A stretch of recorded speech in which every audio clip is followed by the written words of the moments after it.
Assalamu alaikum my YouTube family, how are you? Hope so you are doing well. Again I'm here with my new lecture. Actually I'm here with my new playlist. Okay, I'm gonna start my new playlist about English learning course.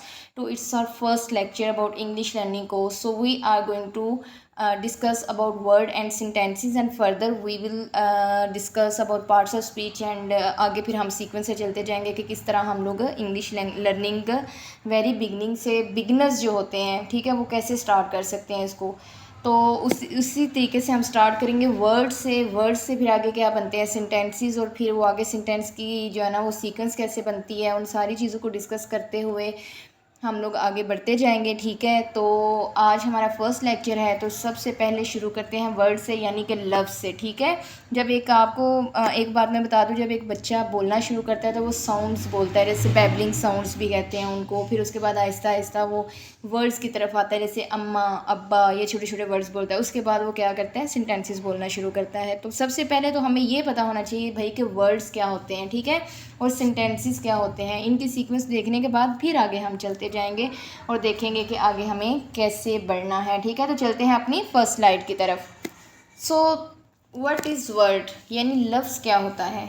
In traditional grammar word is a basic unit of language. Basic यानी कि बुनियादी जो एक unit होता है ना ज़ुबान का, वो होता है। ठीक है, word can be classified according to their action and meaning, यानी कि हम लोग एक एक्शन से भी, एक्शन के अकॉर्डिंग भी हम लोग इसको पहचान सकते हैं और इसके मीनिंग से भी पहचान सकते हैं। ठीक है, a word works as a symbol to represent refer to something someone in language to communicate a specific meaning. ठीक है, ये एक सिंबल होता है, यानी कि एक हम लोग कह सकते हैं कि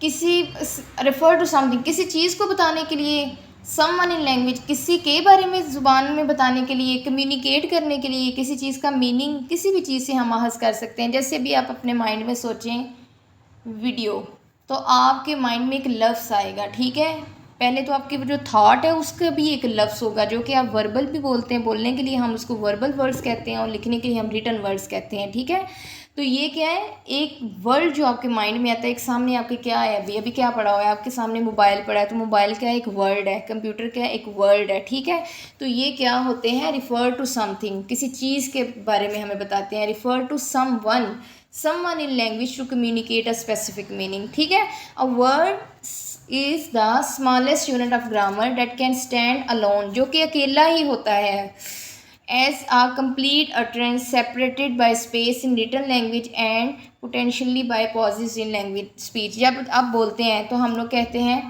I need my phone। अब अगर हम लोग इसको लिखेंगे I need my phone, तो दरम्यान में स्पेस आएगी ना। अगर हम बोलने में भी यूज़ करेंगे तो I need my phone, तो हमारा दरम्यान में पॉज आ रहा है। ठीक है, तो ये क्या है, स्मॉलेस्ट यूनिट ऑफ ग्रामर, जो कि अकेला भी, अब मैं बोलूँ कि व्हाट डू यू नीड, तो तुम्हें क्या किस चीज़ की ज़रूरत है, तो वो अगला बोले कि मोबाइल। ठीक है, वो एक लफ्ज़ से हमें समझ आ जाएगी, उसका पूरा मीनिंग भी आ जाएगा हमारे पास। तो क्या है, ये स्टैंड अलोन भी करता है, अकेला स्टैंड भी करता है, और उसके बाद लिखने के लिए इसमें स्पेसिस डाल यूज़ होती हैं, और उसके बाद बोलने के लिए हम इसमें पॉजेज यूज़ करते हैं। नेक्स्ट हमारे पास है एग्जाम्पल इसकी कि every word must contain at least one root. ठीक है, if we break this root होती है ना जड़, it can not be a word any more. For example, मिसाल के तौर पर the word unfaithful has a root faith. अब देखें, फेथ, अन और फुल जो है ना, ये इसके प्रीफिक्सेस और फिक्सेस हैं।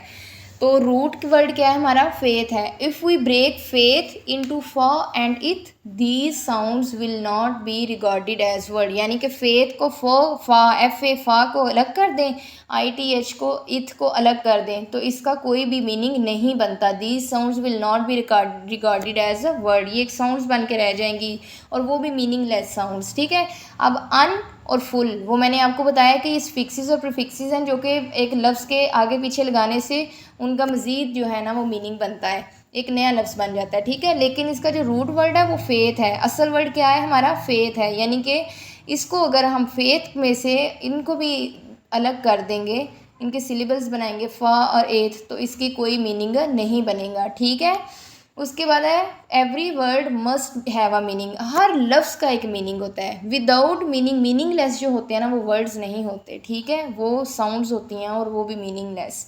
Example bat, ball, cricket, sky, earth, ये क्या है, ये वर्ड्स हैं और इसके मीनिंग है। बैट क्या होता है, बल्ला। बॉल क्या होता है, बॉल। क्रिकेट, स्काई आसमान, अर्थ ज़मीन। एंड द साउंड अखना has no meaning in the English language so it can not be a English word. यानी कि अगर मैं बोल दूँ कोई भी वर्ड जिसका कोई वजूद ही नहीं है, अब ये तो मैंने वैसे ही अपने आप से लिखा है कि अखना, ये क्या वर्ड है, ये तो आपने भी नहीं सुना होगा, ठीक है। तो ये क्या है, it can not be a English word. English word जब भी आपने सुना, जिस भी लफ्ज़ का कोई मानी होगा ना वो वर्ड होगा। अगर उसका कोई मानी नहीं है, वो मीनिंगलेस है, तो उसका कोई मानी नहीं होगा, ठीक है, वो वर्ड नहीं होगा।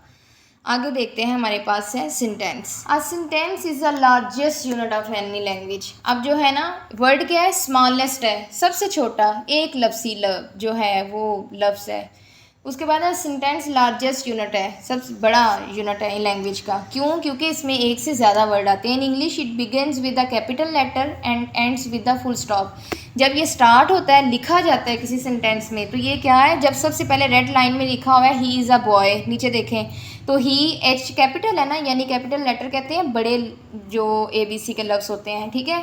ही एच जो है ना, वो पहला लफ्ज़ हम लोग बड़ा डालेंगे और लास्ट पे इसके क्या आएगा, लास्ट पे इसके फुल स्टॉप आएगा, क्वेश्चन मार्क आएगा या एक्सक्लेमेशन मार्क आएगा। क्वेश्चन मार्क यानी कि ये सवालिया जुमला होगा, या फिर ये मिसबत जुमला होगा, या फिर ये एक्सक्लेमेशन मार्क यानी कि ऐसा जुमला जिसमें हम लोग अपनी फीलिंग्स का इजहार करते हैं, इमोशंस का, ठीक है। The sentence is generally defined as a word और ग्रुप ऑफ वर्ड्स। एक वर्ड या फिर ग्रुप ऑफ वर्ड्स, ज़्यादा से लफ्ज़ होते हैं, that expresses a through idea by giving statement, यानी कि एक स्टेटमेंट देते हैं, पूरी एक स्टेटमेंट होती है जिससे हमें आइडिया का पता चलता है, और आस्किंग अ क्वेश्चन और एक्सक्लेमिंग, यानी या तो उसमें सवाल पूछ रहा होता है या फिर उसमें हम अपने इमोशंस का इजहार कर रहा होता है। एग्जाम्पल में रेड कलर की जो दी हुई है, he is a boy, statement है, ही इज़ अ बॉय। देखिए, he is a good boy, is he a good, he is a good boy, ये स्टेटमेंट है यानी मिसबत जुमला है। उसके बाद है is he a good boy, ये क्वेश्चन मार्क है। आगे देखें, क्वेश्चन मार्क यानी सवालिया जुमला है। व्हाट अ नाइस वेदर, एक्सक्लेमिंग, यानी कि इसमें हमने अपने इमोशन का इजहार किया कि व्हाट अ नाइस वेदर, बहुत ही अच्छा मौसम है, ठीक है। आपने याद रखना है जुमले किस तरह है, एक पूरा ग्रुप ऑफ वर्ड होता है और ये largest unit of any language होता है। और इसके बाद इसमें क्या किया जाता है, इसके बाद ये कैपिटल लेटर से स्टार्ट होता है और ये किस पे एंड होता है, फुल स्टॉप पे, क्वेश्चन मार्क पे या एक्सक्लेमेशन मार्क पे, ठीक है। उसके बाद आ जाता है हमारे पास, ideally a sentence requires at least one subject and one verb, यानी कि एक सेंटेंस को किसकी ज़रूरत होती है, एक सब्जेक्ट की और एक वर्ब की। समटाइम्स द सब्जेक्ट ऑफ अभी मैं आपको ना सब्जेक्ट और वर्ब की आगे दूसरे हम लेक्चर में बताएंगे, अभी मैं सेंटेंस को थोड़ा डिफाइन कर रही हूँ ना, सब्जेक्ट और वर्ब की ज़रूरत होती है। Sometimes the subject of a sentence can be hidden, बाज़ औक़ात क्या होता है, सब्जेक्ट वो हमें नज़र नहीं आ रहा होता, but the verb must be visible and presence in the sentence. Verb जो होता है ना, वो एक कंप्लीट सेंटेंस भी होता है। जैसे मैं कहती हूँ रन, अगले बंदे को रन, मेरे सामने एक बच्चा खड़ा है, मैं कहती हूँ अली रन, अली मैं नहीं भी कहती लेकिन उसको इशारा कर देती हूँ, तो मैं कहती हूँ रन, तो वो भाग जाता है। तो रन अपने आप में भी एक जुमला होता है। रन क्या है, वर्ब है, एक्शन वर्ड्स जो होते हैं वो वर्ब्स होते हैं, ठीक है। तो क्या है, इसको वर्ब की ज़रूरत ज़रूर होती है और वो ज़रूर नज़र आता है। Verb is called the heart of the sentence, ठीक है। अब मेरे पास वो जो है ना, वर्ब तो ज़रूर है, ये हार्ट ऑफ सेंटेंस होता है, लेकिन जैसे एक इंसान है, उसके जिस्म में दिल बड़ा ज़रूरी है, ऐसे एक सेंटेंस में वर्ब बड़ा ज़रूरी है। अब देखें, अगर हमें वर्ब्स होते हैं एक्शन वर्ड्स, अगर मेरे सामने अली खड़ा है तो मैं कहती हूँ अली, और वो मेरी तरफ सवालिया जुमले नज़र से देखता है कि क्या मैं करूँ, क्यों उसने मुझे बुलाया। अब मुझे एक वर्ब बोलना पड़ेगा, उसको बताना पड़ेगा कौन सा एक्शन करे, ठीक है। या तो मैं उसको बोलूँगी कि कम हेयर, मेरी तरफ आओ, या फिर मैं बोलूँगी रन। तो कम हेयर और रन ये दोनों क्या हैं, वर्ब्स हैं। तो वर्ब क्या है, वो बहुत ज़रूरी है। सब्जेक्ट सम टाइम हिडन होता है, वो हमें नज़र नहीं आता, ऑब्जेक्ट भी सम टाइम नहीं होता, लेकिन वर्ब जो है ना वो मस्ट होता है सेंटेंस में। Do it, in this sentence a subject you is hidden but verb do is visible, ठीक है। Do it, you can do it, हम लोग कहते हैं ना यू कैन डू इट, तो यू क्या है, यहाँ पे एज अ सब्जेक्ट यूज़ हुआ है ना। तो हम लोग, मेरे सामने एक बंदा है, मैं उसको कह रही हूँ डू इट, या लेकिन यहाँ पे यू कैन जो है ना उसको वैसी समझ आ रही है, यू यहाँ पे हिडन हो गया है इसका सब्जेक्ट जो है। तो डू इट जो है ना वो विजिबल है, तो डू इट के बगैर हमारा काम नहीं चलेगा। सेंटेंस में आपने याद रखना है कि without verb no nothing, sentence is nothing, ठीक है। आगे हमारे पास types of sentences. Structurally sentences are of 4 types, ठीक है, यानी बेसिकली जो सेंटेंसेस की 4 टाइप्स होती हैं, इनमें सिंपल सेंटेंस होते हैं, कंपाउंड सेंटेंस होते हैं, कम्प्लेक्स सेंटेंस होते हैं एंड कंपाउंड कम्प्लेक्स सेंटेंसेस होते हैं, ठीक है। अभी आपने ये याद रखना है कि स्ट्रक्चर के लिहाज से, ठीक है, स्ट्रक्चर के लिहाज से हम लोग भी सेंटेंस को पढ़ने लगे हैं, अभी फंक्शन के लिहाज से नहीं पढ़ेंगे। स्ट्रक्चर यानी बेसिक जो सेंटेंसेस है, बेसिकली इसकी 4 टाइप्स हैं, ठीक है। 1 बाय 1 हम इनको डिस्कस करने लगे हैं। सिंपल सेंटेंसेस क्या होते हैं? Simple sentence must have a single class, ठीक है, एक ही जुमला होता है, बिल्कुल सादा सा, सिंगल वर्ब इसमें होता है, विच इज़ इंडिपेंडेंट, और बिल्कुल आज़ाद होता है, and it can not take another class, और किसी दूसरी क्लास से वो कुछ भी उधार नहीं मांगता, ठीक है। वो आगे हम लोग देखेंगे कम्प्लेक्स सेंटेंसेस में, आपको समझ आएगी कि किस चीज़ की बात हो रही है। एग्जाम्पल है, I always wanted to become a writer. 1 class है, एक ही जुमला है, 1 वर्ब है, एक ही वर्ब यूज़ हुआ है, वॉन्टेड, उसके अलावा कुछ भी नहीं। I always wanted to become a writer, तो यहाँ पे क्या है? सिंपल, यानी कि एक सादा सा जुमला। आई एम अ डॉक्टर, ये भी एक सिंपल सेंटेंस है, ठीक है। उसके बाद आ जाता है हमारे पास compound sentence. A compound sentence must have more than 1 independent class with no dependent clause, ठीक है। Must have 2 more than 1 independent, यानी कि इसमें 2 जुमले होंगे। सिंपल सेंटेंस से आपने याद रखना है, सादा जुमला है, एक ही छोटा सा जुमला होगा, ठीक है। आई एम अ डॉक्टर या I want to be a doctor या I always wanted to be a doctor, यानी कि एक बिल्कुल सादा जुमला होगा। इसमें ना तो नो आएगा, ना ही इसमें कोई क्वेश्चन मार्क आएगा, ना ही किसी इमोशन का इजहार है, ना ही 2 जुमले इकट्ठे होंगे। कंपाउंड यानी मरकब जुमला क्या होगा? 2 जुमले होंगे और इसको कंजक्शन नहीं जोड़ा होगा। सम स्पेसिफिक कंजक्शंस, पंक्चुएशन और both are use to join together these classes, यानी इनको कंजक्शन ने या पंक्चुएशन ने जोड़ा होगा इन 2 जुमलों को जो है ना जोड़ने के लिए। I always wanted to become a writer, अब नीचे देखें, and she wanted to become a doctor. 2 independent clauses हैं। I always wanted to become a doctor, अब एंड को छोड़ देना पड़े ज़रा, she wanted to become a doctor. दोनों जुमलों की अपनी अपनी, I always wanted to become a doctor, मैं हमेशा से डॉक्टर बनना चाहता था। She wanted to become a doctor, वो हमेशा से डॉक्टर बनना चाहती थी। दरमियान में एंड लगा दिया, ठीक है, और इस तरह ये जुमला एक ही बन गया। 2 जुमलों को मिलाने के लिए जब एंड, बट, बिकॉज यूज़ होना, तो ये सारी कंजक्शन होती है, ठीक है। कंजक्शन की मदद से इनको जोड़ा जाता है। ये दोनों एक दूसरे पर डिपेंड नहीं करते, जैसे ये दोनों अपनी अपनी जगह पर आज़ाद हैं, एक दूसरे पर डिपेंड नहीं कर रहा, दूसरा पहले पर डिपेंड नहीं कर रहा। 2 वर्ब्स हैं इसमें, ये देखें, पहले जुमले में वांटेड वर्ब है, दूसरे में भी वांटेड वर्ब है, इन दोनों को किसने मिलाया? कंजक्शन ने मिलाया। दोनों का अपना अपना अलग मतलब है, ठीक है। तो जैसे मैं अभी एक वर्ड बोलती हूँ कि I always wanted to become a writer and he wanted to become a teacher, तो ये क्या है? मैं ही जुमला बोल रही हूँ ना, तो मैंने 1-2 जुमले बताने थे, अपने बारे में बताना था, अपने भाई के बारे में भी बताना था, ठीक है। तो मैं इनमें 2 वर्ब यूज़ करूँगी और इन दोनों जुमलों को मिलाने के लिए मैं कंजक्शन का भी यूज़ करूँगी, तो ये क्या होगा? Compound sentence. सिंपल सेंटेंस आपने याद रखना है, 1 वर्ब और सादा जुमला। कंपाउंड सेंटेंस यानी कि 2 जुमले और 2 ही वर्ब्स, ठीक है, एट अ टाइम। हाँ जी, यहाँ पे आपकी कन्फ्यूजन ख़त्म होगी कम्प्लेक्स सेंटेंस को देख के, ठीक है। Complex sentence also has more than 1 class but one them must be an independent class and the other must be dependent class। independent होती है यानी आज़ाद जुमला है। डिपेंडेंट होता है जो दूसरा जुमला पहले पे डिपेंड कर रहा होता है। There are also some particular connectors for the classes of a complex sentence to be connected, यानी कि इनमें कुछ कनेक्टर्स होते हैं, कुछ वर्ड्स होते हैं जो इनको जोड़ते हैं, ठीक है, इन जुमलों को। एग्जाम्पल देखें, आई नो डैड, सबसे नीचे है, I know dad you always wanted to be a doctor। I know that you always wanted to be a doctor। Here a dependent clause is followed by the connector and independent clause the other way around is also possible। अब देखें, यहाँ पे सबसे नीचे लिखा हो I know। I know का मतलब है मैं जानता हूँ। that कनेक्टर है, ठीक है, कनेक्ट कर रहा है ना, जोड़ रहा है जुमलों को।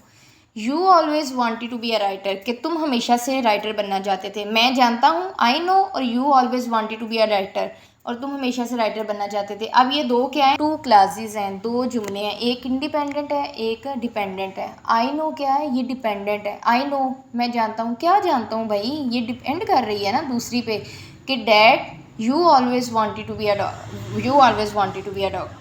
राइटर, ठीक है। तो you always wanted to be a writer ये इंडिपेंडेंट है, और आई नो क्या है, ये डिपेंड कर रही है, क्या जानता हूँ क्वेश्चन आ रहा है हमारे पास। लेकिन आपने ये याद रखना है कि ये जो थे ना कंपाउंड सेंटेंसेस, इनको कंजक्शन या पंक्चुएशन दो जुमलों को मिलाती है, ये दोनों आज़ाद होते हैं, ठीक है। ये एक दूसरे पर डिपेंड नहीं करते, लेकिन जो कम्प्लेक्स सेंटेंसेस हैं ये एक दूसरे पर डिपेंड करते हैं और इनको जो है ना कनेक्टर्स मिलाते हैं। There are some particular connectors for the class of a complex sentence to be connected, ठीक है।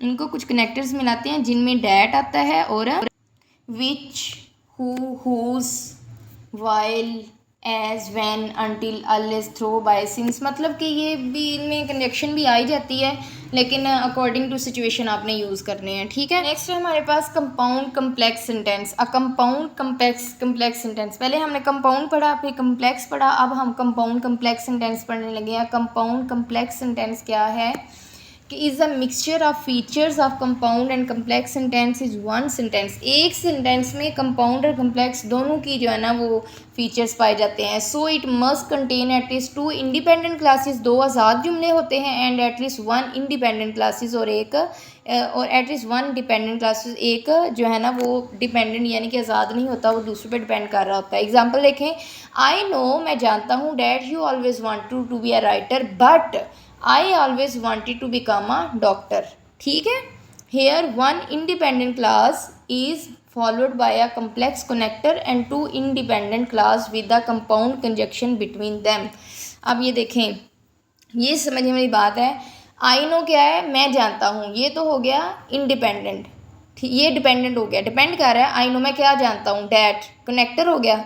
You always wanted to be a writer but I, अब देखें बट आ गया, दरम्यान में कंजक्शन आ गई, तो you always wanted to be a writer, I always wanted to be a doctor, ये दोनों जुमले क्या हैं, ये दोनों जुमले ये कंपाउंड है, ठीक है। दो जुमले हैं ना, ये दोनों क्या है, कंपाउंड है, इन दोनों को कंजक्शन ने मिलाया। लेकिन जो ऊपर वाला जुमला है ना, I know that you always wanted to be a writer, इन दोनों को कंपाउंड ने यानी कनेक्टर ने मिलाया, दैट ने, ठीक है। तो ये क्या है, तीन जुमले हैं जिनमें से दो आज़ाद हैं, एक डिपेंड कर रहा है, तो ये क्या होंगे, कंपाउंड कम्प्लेक्स सेंटेंस। हमारे पास टाइप्स ऑफ सेंटेंस फंक्शंस के लिहाज से, यानी कि ये कौन से फंक्शंस परफॉर्म करते हैं, ठीक है, मतलब ये कैसे यूज़फुल हैं, किस तरह हम लोग इनको ये एप्लीकेबल कैसे हो सकते हैं, ठीक है। पहले हमने स्ट्रक्चर पढ़ा था कि सेंटेंस का स्ट्रक्चर कैसे हो सकता है, देखा है आपने, पहले पढ़ा सिंपल सादा जुमला, फिर उसके बाद मरक्कब यानी कि कम्प्लेक्स सेंटेंस, कंपाउंड सेंटेंस, फिर कम्प्लेक्स कंपाउंड सेंटेंस, तो उनकी साहत के बारे में पढ़ा था कि जुमला होता किस किस तरह का है। लेकिन अब जब हम फंक्शंस पढ़ने लगे हैं, फंक्शन का मतलब आपने याद रखना है ये क्या काम करता है, ठीक है। इन सेंटेंस में कौन कौन से काम के बारे में बताया जाता है कि ये कौन से फंक्शंस को परफॉर्म करेंगे, कौन कौन से काम करेंगे। सबसे पहले आता है declarative sentence, imperative sentence, interrogative sentence और एक्सक्लेमेटरी सेंटेंस। तो वन बाय वन हम इनको अभी डिस्कस करने लगे हैं। So first is declarative sentence. An assertive sentence simply express an opinion, feeling और मेक्स अ स्टेटमेंट, ठीक है। इसमें अपनी फीलिंग और अपना मशवरा, अपनी ओपिनियन दी जाती है और डिस्क्राइब थिंग्स और चीज़ों के बारे में बताया जाता है। In other words it declares something. This type of sentence ends with the period i.e. A full stop, ठीक है। एग्जाम्पल गिवन यहाँ फिर फुल स्टॉप पे एग्जाम्पल है, I want to be a good cricketer, a statement है, एक छोटा सा जुमला है सादा सा, I want to be a cricketer. अब यहाँ पे I want to be a cricketer and I want to be a good cricketer या wow I am a cricketer, तो इसमें किसी चीज़ का जिक्र नहीं है, ना इसमें कोई अपनी फीलिंग्स है। I don't want to be a doctor या क्रिकेटर, इसमें कोई ये नाम वगैरह भी नहीं है, ठीक है। या ये भी हो सकता है कि do you want to be a doctor, तो ये इसमें कोई सवाल भी नहीं है, ये बिल्कुल सादा सा जुमला है, ठीक है। I am very happy today, इसमें फीलिंग है, सही। तो ये बिल्कुल सादे जुमले क्या होते हैं, डिक्लेरेटिव जुमले, इनको असर्टिव सेंटेंसेस भी कहा जाता है, ठीक है। उसके आगे आ जाते हैं हमारे पास सेकंड में imperative sentences. We use an imperative sentence to make a request or give a command. किसी इंसान को रिक्वेस्ट करनी हो या किसी को कमांड यानी कि ऑर्डर करना हो तो क्या करते हैं, imperative sentence यूज़ करते हैं। usually end with the period i.e. full stop, but under certain circumstances it can end with a note of exclamation, exclamation mark। देख लें कैसा होता है। प्लीज़ सिट डाउन, प्लीज़ बैठ जाओ, I need you to sit down, मैं चाहती हूँ कि तुम बैठ जाओ। इसमें हम लोग क्या करते हैं, एक रिक्वेस्ट दे रहे हैं और प्लीज़ सिट डाउन इसमें कमांड दे रहा है। तो जब भी हम किसी को कहेंगे ना, उससे कोई हुक्म करेंगे, कमांड यानी कि हुक्म करेंगे कि please bring for me 2 glass of water, तो bring me 2 glass of water. तो यहाँ पे भी हम लोग क्या कर रहे हैं, उसको कमांड दे रहे हैं। जब भी हम किसी को हुक्मिया जुमले जो होंगे ना, जिसमें हम हुक्म दे रहे होंगे, कम हेयर, इधर आओ, shut the door, close the door, ये सारे क्या होंगे, इम्पेरेटिव सेंटेंसेस होंगे। ठीक है, इनमें कमांड या फिर हम रिक्वेस्ट करते हैं। उसके आगे हमारे पास अगले 3rd नंबर पर आ जाता है interrogative sentence. Interrogative sentence ask the question, जिसमें सवाल किया जाता है और आखिर में सवालिया निशान होता है। Interrogative sentence must end with the note of interrogation question mark. When are you going to submit your assignment, तुम कब अपनी असाइनमेंट सबमिट करवाने जा रहे हो। डू यू नो हिम, क्या तुम उसको जानते हो। तो ये क्या है, सवालिया जुमले हैं, तो इनको हम लोग इंटरोगेटिव जुमले या इंट्रोगेटिव भी कहते हैं। ठीक है, लास्ट वन है जी exclamatory sentence. And exclamatory sentence expresses overflow of emotion. हम लोग जब अपने इमोशंस का, अपनी फीलिंग्स का इजहार करते हैं जिन सेंटेंसेस में, उसको एक्सक्लेमेटरी सेंटेंसेस कहा जाता है। These emotion can be of happiness, wonder, sorrow, anger etcetera. इसमें हम लोग खुशी का भी इजहार करते हैं, हैरानगी का इजहार करते हैं, दुख का इजहार करते हैं, गुस्से का इजहार करते हैं। एग्जाम्पल में देखें नीचे, what a day it was, क्या दिन था ये। ठीक है, तो इसमें हम लोग अपने इमोशंस का इजहार करें। I can't believe he would do that. तो यहाँ पे हम लोग क्या करें, अपने सौरों का यानी दुख का भी इजहार कर सकते हैं। अगर हम लोग बोलें कि wow I won the match, तो इसमें हम लोग अपने हैप्पीनेस का इजहार कर सकते हैं। अगर हम बोलें कि अलास ही इज़ डाइड, तो इसमें हम अपने सौरों का इजहार कर सकते हैं। कि अगर हम लोग इसी तरह मतलब जिस जोन से सेंटेंस में हम लोग अपने इमोशंस का इजहार करेंगे ना, अपनी फीलिंग्स का, तो उसको हम लोग एक्सक्लेमेटरी सेंटेंसेस कहते हैं। उसके आगे आप ये देखें, लास्ट पे डैट के आगे जो निशान लगा हुआ है ना, ठीक है, ये वाला मार्क हम लोग यूज़ करते हैं। ठीक है, होप सो आपको इन सारे सेंटेंसेस की समझ आ गई होगी। सिस्टम जो पहले हमने स्ट्रक्चर के लिहाज से सेंटेंसेस पढ़े, स्ट्रक्चर के लिहाज से हमने इसकी 4 टाइप्स पढ़ी हैं। उसके बाद 4 टाइप्स में simple sentence, compound sentence, complex sentence and compound complex sentence. और उसके बाद हमने इसका फंक्शंस के लिहाज से टाइप्स पढ़ी हैं। उनमें हमारी कौन सी आ गई थी, उनमें हमारी डिक्लेरेटिव आ गई, इंपेरेटिव आ गई, इंट्रोगेटिव और एक्सक्लेमेटरी सेंटेंस। होप सो आपको इन लेक्चर्स की समझ आ गई होगी। Please share, subscribe and comment. अल्लाह हाफिज़।